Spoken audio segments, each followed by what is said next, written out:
Hare Rama, Rama Rama, Hare Hare. Hare Krishna, Krishna Krishna, Hare Hare.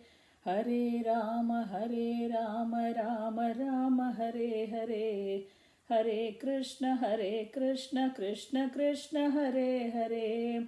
Hare Rama, Rama Rama, Hare Hare. Hare Krishna, Krishna Krishna, Hare Hare. Chapter 1. Om Namo Bhagavate Vasudevaya.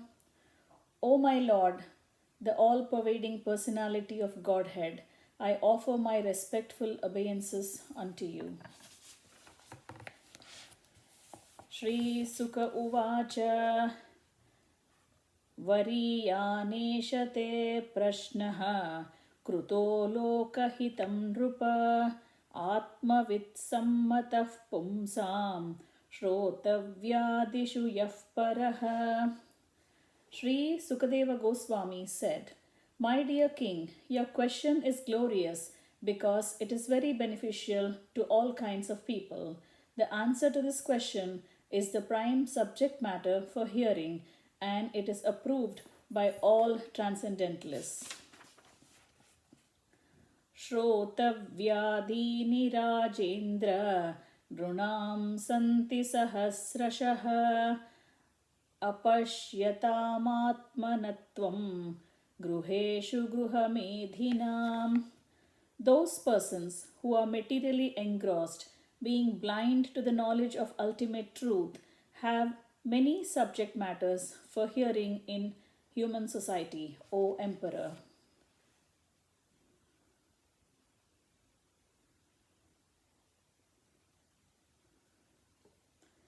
Nidraya Hrityate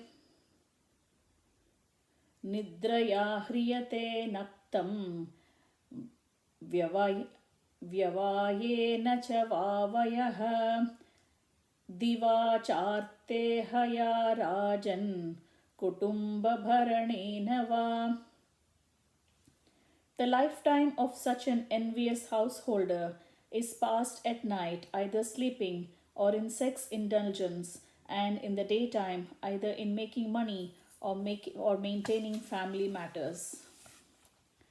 Deha patyakalatradhish Atmasainyeshva sat sakhi Satsvapi Tesham Pramatto Nidhanam Pashyannapi na pashyati Deha Patyakalatradhishvatmasainyeshva Satsvapi Tesham Pramatto Nidhanam Pashyannapi na pashyati. Persons devoid of Atma Tattva do not inquire into the problems of life, being too attached to the fallible soldiers like body, children, and wife. Although sufficiently experienced, they still do not see their inevitable destruction. Tasmad Bharata Sarvatma Bhagavan Ishvaro Harihi Shrotavyah Kirtitavyascha Smartavyascha Tabhayam. O descendant of King Bharata, one who desires to be free from all miseries must hear about, glorify, and also remember the personality of Godhead, who is the Super Soul, the controller and savior from all miseries. Yetavan Sankhya Yogabhyam Swadharma Parinishtaya Janmalabhah Parah Pumsam Ante Narayana Smritihi. The highest perfection of human life, achieved either by complete knowledge of matter and spirit, by practice of mystic powers, or by perfect discharge of occupational duty, is to remember the personality of Godhead at the end of life. प्रायेण मुनयो राजन् निवृत्ता विदिशेधतः नैर्गुण्यस्तारमन्ते स्म गुणानुकतने हरेः.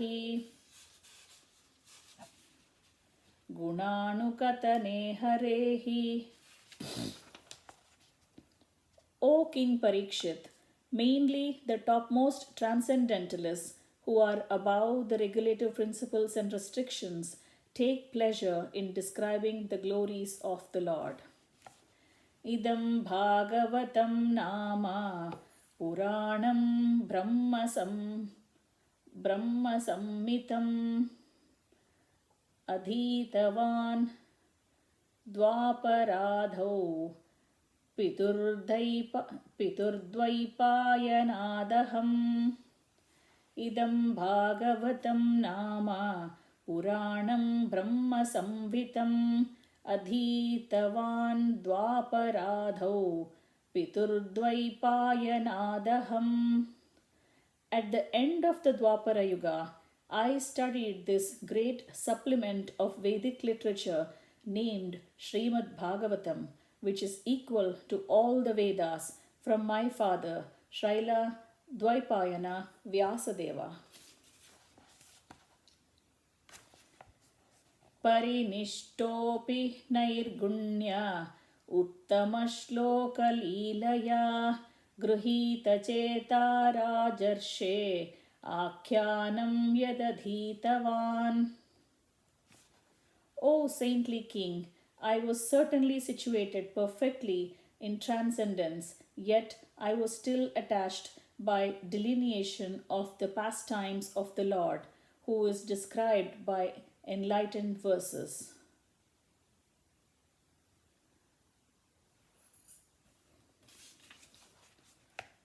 Tadaham te vidhasyami mahapaurushiko bhavan yasya yashraddadattamashu syan mukunde matismati. Tadaham te bhidasyami mahapaurushiko bhavan yasya shraddhadatamasu syan mukunde matissati. That very Shrimad Bhagavatam I shall recite before you, because you are the most sincere devotee of Lord Krishna, one who gives full attention and respect to hearing Shrimad Bhagavatam achieves unflinching faith in the Supreme Lord, the giver of salvation.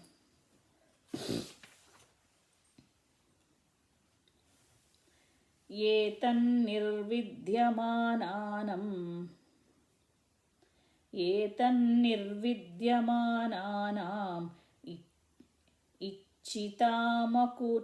ichchitamakuto bhayam yoginam nrupanirnitam harernāmanukirtanam.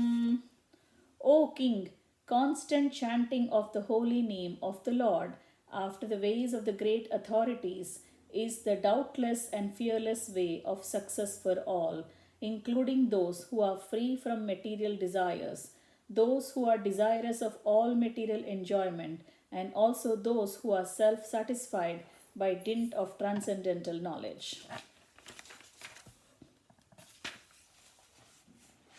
Kim pramattasya bahubihi parokshairdhayanairiha varam muhurtam viditam ghatate shreyase yataha.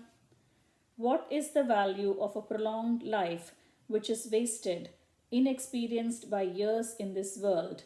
Better a moment of full consciousness because that gives one a start in searching for his supreme interest. खट्वाङ्गो नाम राजर्षिर्ज्ञात्वे यत्तामिहायुषः मुहूर्तात् सर्वमुत्सृज्य गतवानभयं हरिम्.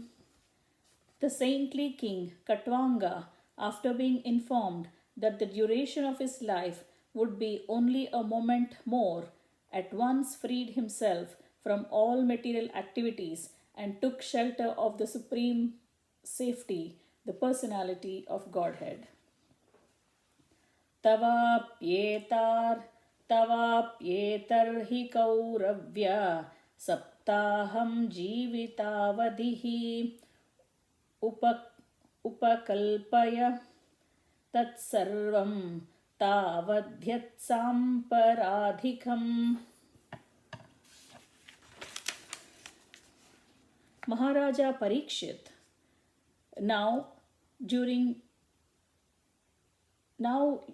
Maharaja Parikshit, now your duration of life is limited to 7 more days. So during this time, you can perform all those rituals which are needed for the best purpose of your next life. Antakale tu purusha aghate gata sadvasaha Chindhyadasangashastrena spruham dehanuyechatam. At the last stage of one's life, one should be bold enough not to be afraid of death, but one must cut off all attachment to material body and everything pertaining to it, and all desires thereof. Gruhat pravajito dhiraha punyatirtha-jalaplutaha suchau vivikta asino vidivat kalpitasane. One should leave home and practice self-control. In a sacred place, he should bathe regularly and sit down in a lonely place, duly sanctified. Abhyasen manasa shuddham Trivid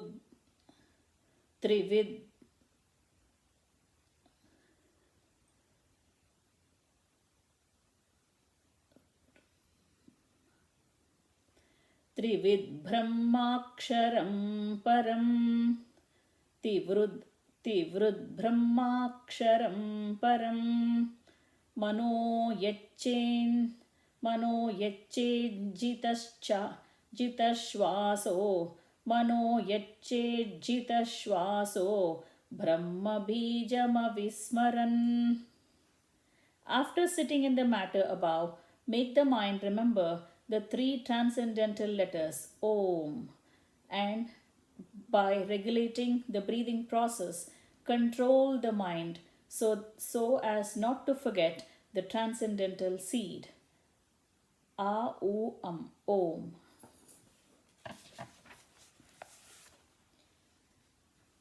Niyacchedvishayebhyokshan manasa buddhisarathihi manah karmabhirakshiptam shubharte dharayedhiya. Gradually, as the mind becomes progressively spiritualized, withdraw it from the sense or activities, and by intelligence, the senses will be controlled. The mind, too, absorbed in material activities, can be engaged in the service of the personality of Godhead and become fixed in full transcendental consciousness. Tatraikavayavam dhyayet avyuchinnena chetasa mano nirvishayam yuktva tatah kinchana nasmaret padam tatparamam vishnor mano yatra prasidati. Thereafter, you should meditate upon the limbs of Vishnu one after another without being deviated from the conception of the complete body. Thus, the mind becomes free from all sense objects. There should be no other thing to be thought upon, because the Supreme Personality of Godhead, Vishnu, is the ultimate truth. The mind becomes completely reconciled in Him only. रजस्तमोऽभ्या रजस्तमोऽभ्यामाक्षिप्तं विमूढं मन आत्मनः यच्चेद्धारणया धीरो हन्ति या तत्कृतं मलम्. One's mind is always agitated by the passionate mode of material nature and bewildered by the ignorant mode of nature. But one can rectify such conceptions by the relation of Vishnu and thus become pacified by cleansing the dirty things created by them.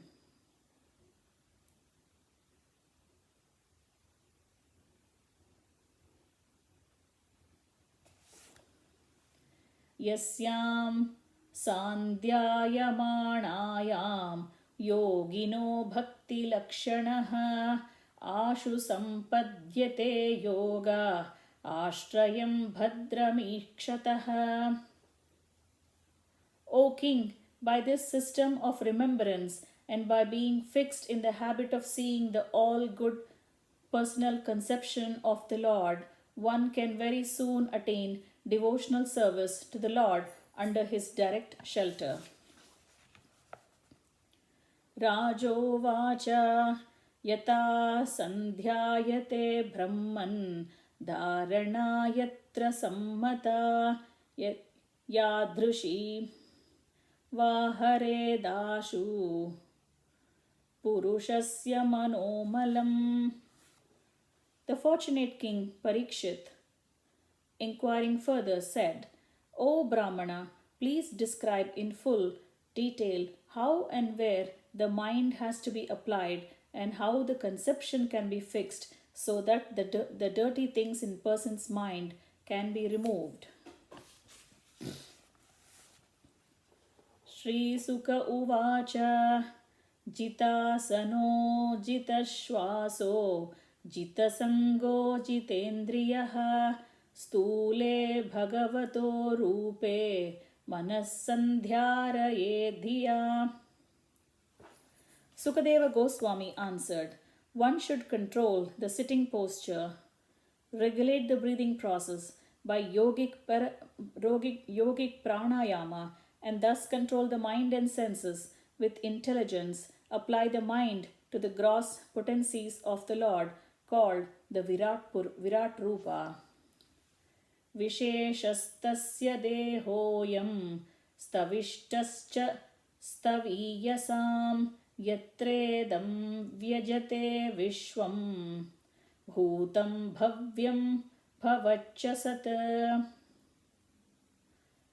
This gigantic manifestation of the phenomenal material world as a whole is the personal body of the absolute truth, wherein the universe resultant past, present and future of material time is experienced. Andakosho shariresmin saptavarana samyute vairajyah purusho yosau bhagavan dharanashrayah. The gigantic universal form of the personality of Godhead within the body of the universal shell, which is covered by sevenfold material elements, is the subject of the Virat conception. Patalametasya hi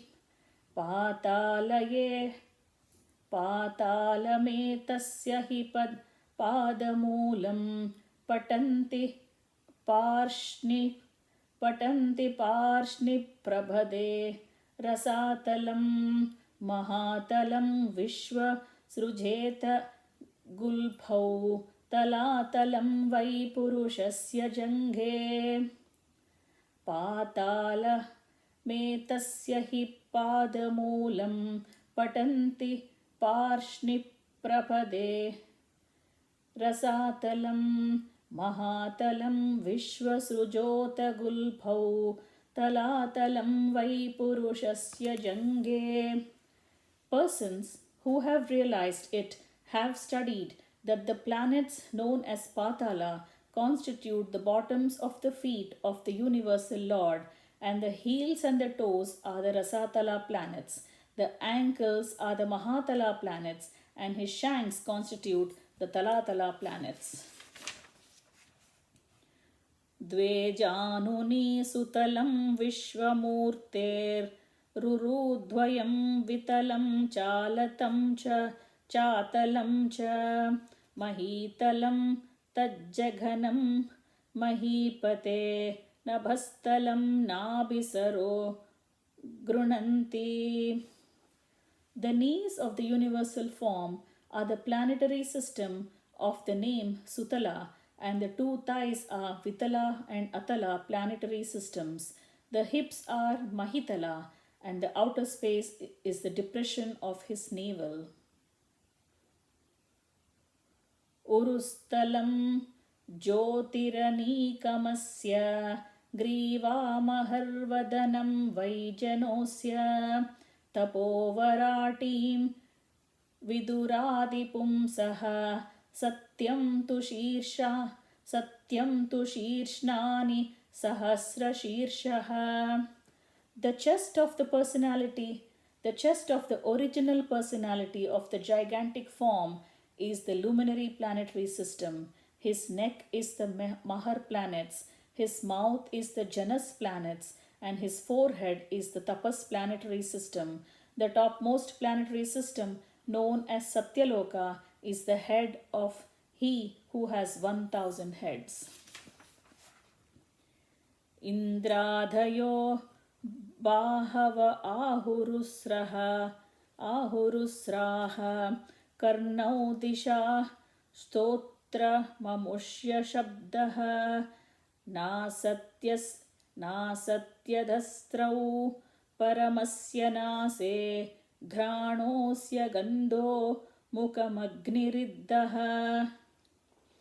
His arms are the demigods headed by Indra. The 10 directional sides are his ears, and physical sound is his sense of hearing. His nostrils are the 2 Ashwini Kumaras. The material fragrance is his sense of smell. His mouth is the blazing fire. Dhaurakshini Chaturabhutpatangaha Dhaurakshini Chaturabhutpatangaha Pakshvani Vishnorahani Ubhecha Tadbhruvijrumbaha Parameshti Dishya Maposya Talu Rasayeva Jihva.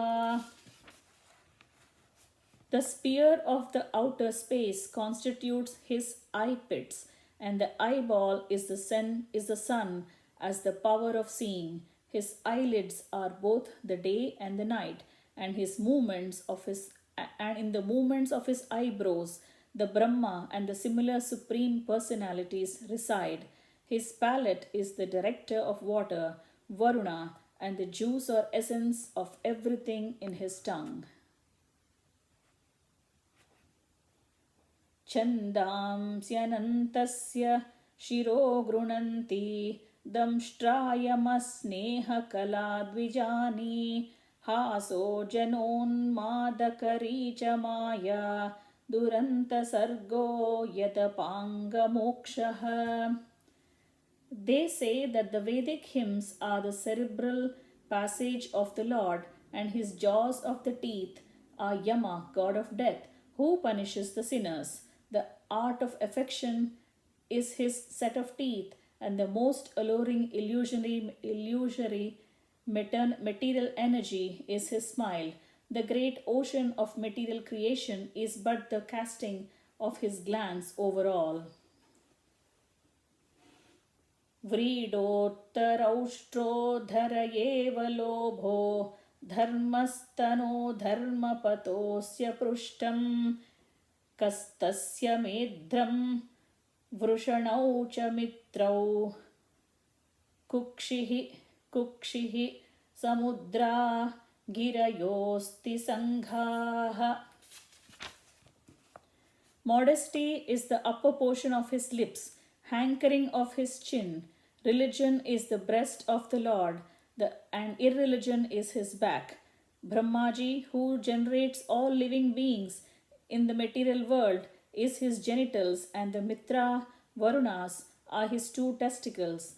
The ocean is his waist, and the hills and the mountains are the stacks of his bones. Nadhyosya nanyotha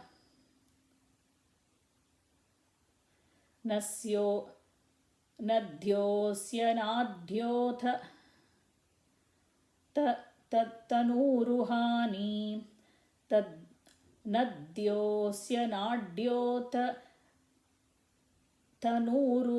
तनूरुहानि महीरुहा विश्वतनोर्नृपेन्द्र अनन्तवीर्यः श्वसितं Matarishva Gatirvayah karma gunapravaha.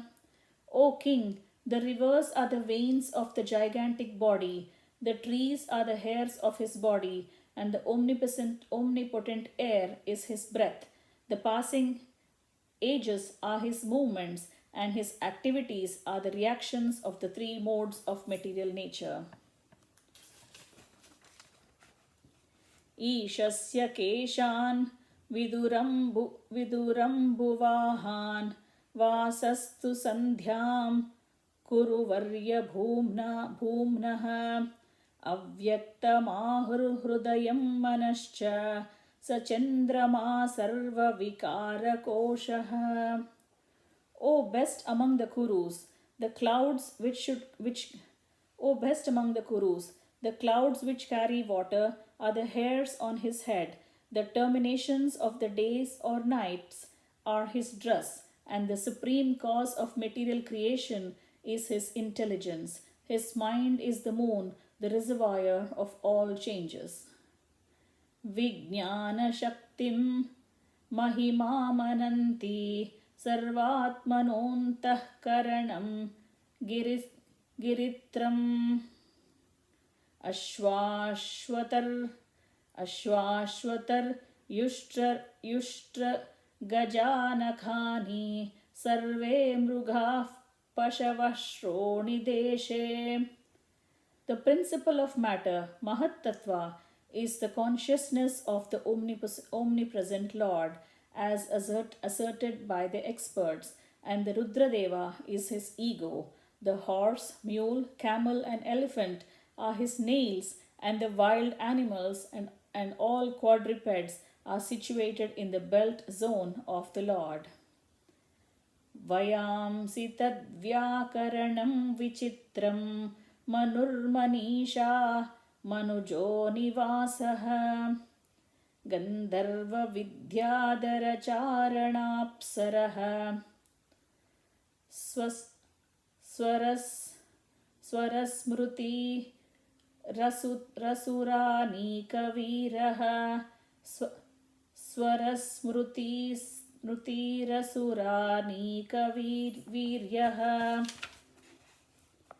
Varieties of birds are indications of his masterful artistic sense.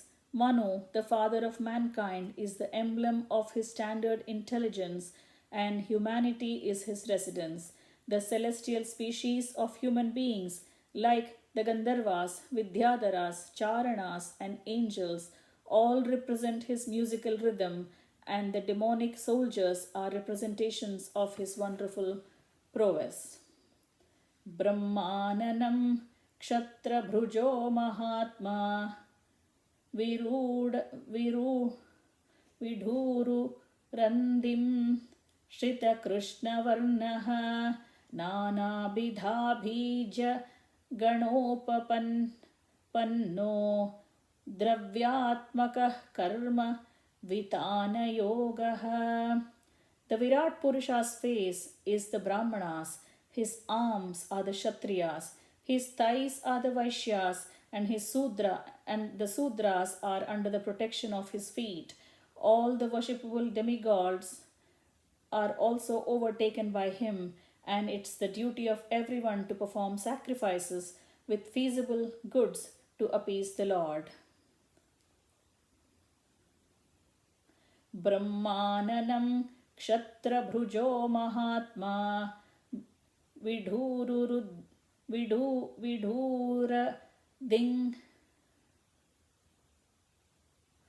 vidurudangrishrita krishnavarnaha नानाभिधाबीज्यगणोपपन्नो द्रव्यात्मकः कर्म वितानयोगः.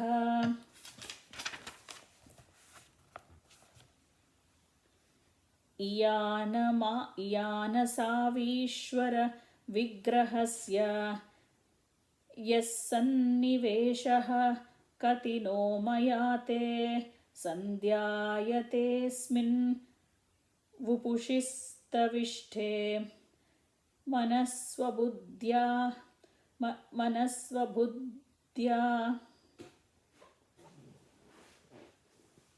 नयतोऽस्मि किञ्चित् मनस्वबुद्ध्या नयतोऽस्ति किञ्चित्. I have thus explained to you the gross, material, gigantic conception of the personality of Godhead. One who seriously desires liberation concentrates his mind on this form of the Lord because there's nothing more than this in the material world. स सर्वधी वृत्त्यनुभूत सर्व आत्मा यथा स्वप्नजनेक्षितैकः तं सत्यमानन्दनिधं भजेत नान्यत्र सज्जेद्यत आत्मपातः. One should concentrate his mind upon the Supreme Personality of Godhead, who alone distributes himself in as many manifestations just as ordinary persons create thousands of manifestations in dreams. One must concentrate the mind on him, the only all blissful absolute truth. Otherwise, one will be misled and will cause his own degeneration. Thus ends the chapter, the first step in God realization. Hare Rama, Rama Rama, Hare Hare, Hare Krishna, Krishna Krishna, Hare Hare, Hare Rama, Rama Rama, Hare Hare, Hare Krishna, Krishna Krishna, Hare Hare, Hare Rama, Rama Rama, Hare Hare, Hare Krishna, Krishna Krishna, Hare Hare.